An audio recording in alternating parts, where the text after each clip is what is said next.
Have you ever wondered how some people walk around with perfectly flat stomachs while you're over here struggling with that stubborn pouch that just won't budge? Yeah, me too. I used to look at those people and think, what's their secret? Are they just born with magical metabolism genes? Do they secretly do 1,000 crunches a day? I was so tired of sucking in my stomach every time someone took a photo. So tired of wearing oversized shirts to hide my belly. So freaking tired. So I did what any desperate person would do. I went down the internet rabbit hole. I tried everything from weird detox teas to those waist trainers the Kardashians sell, but nothing worked until I stumbled across actual science-backed methods specifically for belly fat reduction. And here's the shocking part.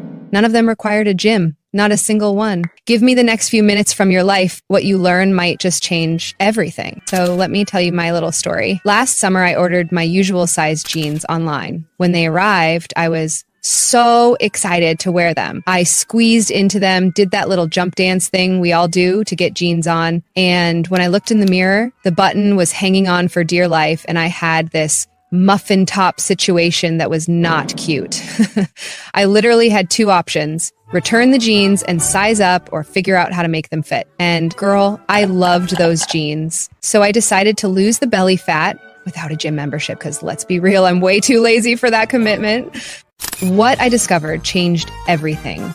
In just 6 weeks, I lost 3 inches off my waist using science-based methods that specifically target belly fat. I'm about to share 4 simple strategies that require 0 equipment and 0 gym time. And that 4th tip, it's probably the exact reason you still have belly fat right now. Okay, wait, I want you to comment down below, claim in the comments, and I'm not telling you to do this to waste your time. It is scientifically proven that writing something down that you want to achieve can increase the likelihood of you actually achieving them. Okay, first things first, you do not need to eat bland, boring food to lose weight. If you think weight loss means surviving on dry salads and plain chicken, please throw that idea away. Like, actually grab it, crumple it into a ball, and launch it out the window. Here's the real secret: caloric deficit and calorie density. They are not the same thing. Caloric deficit means burning more calories than you eat. And it's the only scientifically proven way to lose weight. But here's where people mess up. They think they have to eat tiny portions of high-calorie foods and stay hungry all day. Nope. There is something called volume eating. And this changed everything for me. Imagine 2 plates. One has a sad little cupcake. The other has an entire mountain of strawberries. Same calories, same. Which one is going to keep you full longer? Obviously the plate of strawberries, right? That's the power of calorie density. So instead of tiny portions that leave you hungry and questioning your life choices, swap with more satisfying meals that are lower in calories but keep you full longer. More food, fewer calories. Genius, right? I'm not about to tell you to quit your favorite snacks because what's life without a little treat? But understanding calorie density lets you eat smart. Like, instead of having a tiny portion of pasta, you have a giant bowl of zucchini noodles with the same sauce. Your stomach feels just as full, but you've cut like 300 calories. I think you get my point. You know how we all inhale our food these days? I was the worst. I used to be that person who would demolish a full plate in like 3 minutes flat. My friends would still be taking Instagram pics of their food, and I'd be sitting there awkwardly like, so, anyone want dessert? The waiters would come by like, are you done? Yes, I am. And I hate myself for it. Thanks for asking. But then I started this fork down thing, and holy crap, it works. You just take a bite, eat it slowly, take your time, then put the fork down, like physically let it go. I know it sounds ridiculous, but try actually tasting your food for once instead of inhaling it like you're about to go into hibernation. Your brain takes 20 whole minutes to figure out your stomach is full. 20 minutes. That's like watching a whole episode of whatever you're binging right now. By the time your brain gets the message, hey, we're full, you've already overeaten.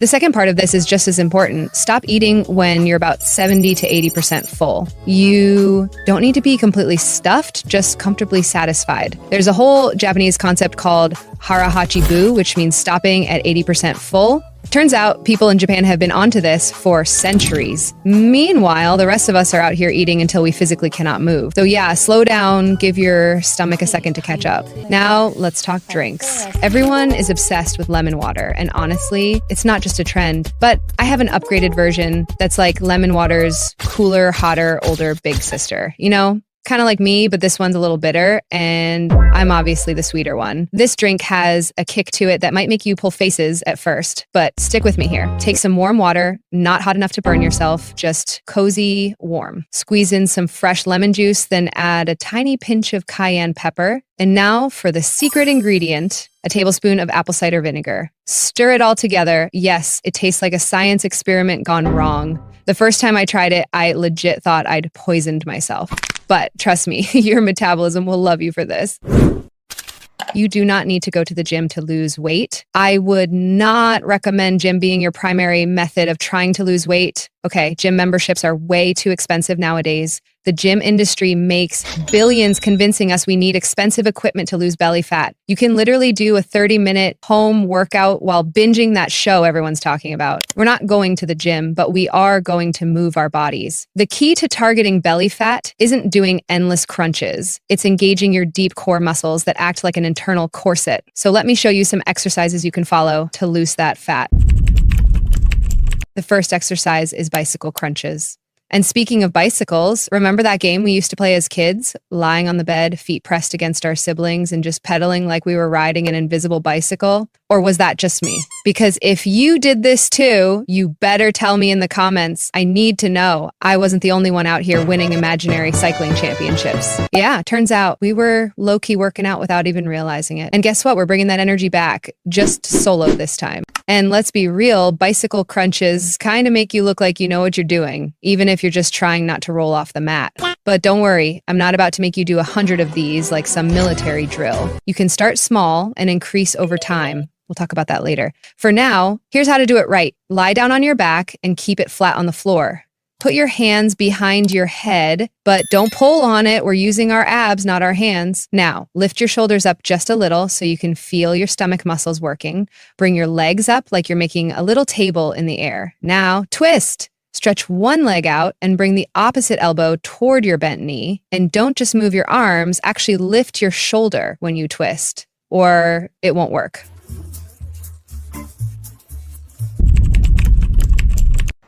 All right, so the second exercise is standing twists. Basically, in this, you're twisting your waist side to side, but with control, not just wiggling like a lost grandma looking for her glasses. Stand with your feet a little wider than shoulder width apart and bend your knees slightly.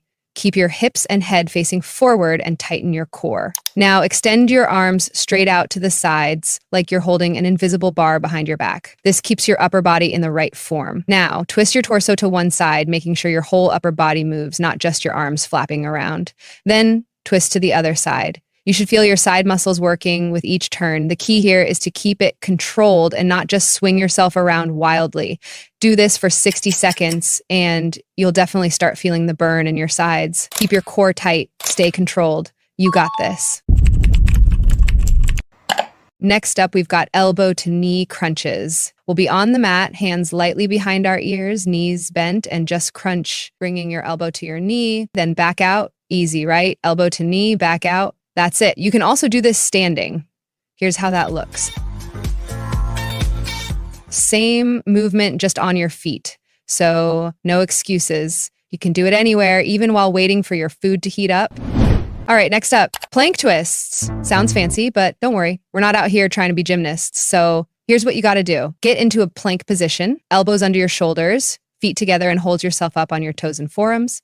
Now engage your core, which is a fancy way of saying suck that tummy in like you're trying to fit into your old jeans. Now, instead of just holding the plank like a statue, you're going to twist your hips side to side, tapping them gently on the floor. And no, we're not just wiggling for fun. This actually targets your waist like crazy. And ta-da, we're done. I just showed you 4 exercises. So if you're still standing and not lying on the floor questioning your life choices, props to you. But hey, if you still have energy left, you can always look up more belly fat exercises. The internet is full of them. Just don't end up watching Get Abs in 5 minutes while munching on snacks.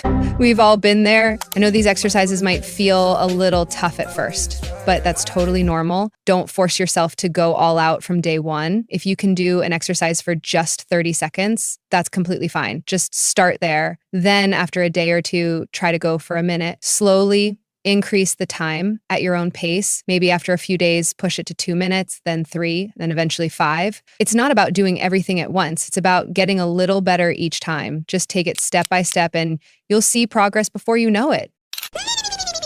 Oh, and let me tell you something wild. Sleep might actually be more important than exercise when it comes to losing belly fat. Wait, what? Yes, you heard me right. When you don't get enough sleep, your body starts producing extra cortisol, aka the let's store all this fat in your belly hormone. Like, excuse me? So, girl, getting enough sleep is just as important as working out. Your body needs time to recover, balance hormones, and actually burn fat. Otherwise, all your hard work goes to waste. So, if you're up at 3 a.m. telling yourself just one more episode, just know your belly fat is out here celebrating like it won the lottery. And listen, this is not about chasing some dream figure or whatever social media tells you. No, you're not doing this because something is wrong with how you look. You're doing it because you deserve to feel good, strong, and confident in your own skin. So yeah, take care of yourself and maybe turn off Netflix and go to bed. This one. Hi.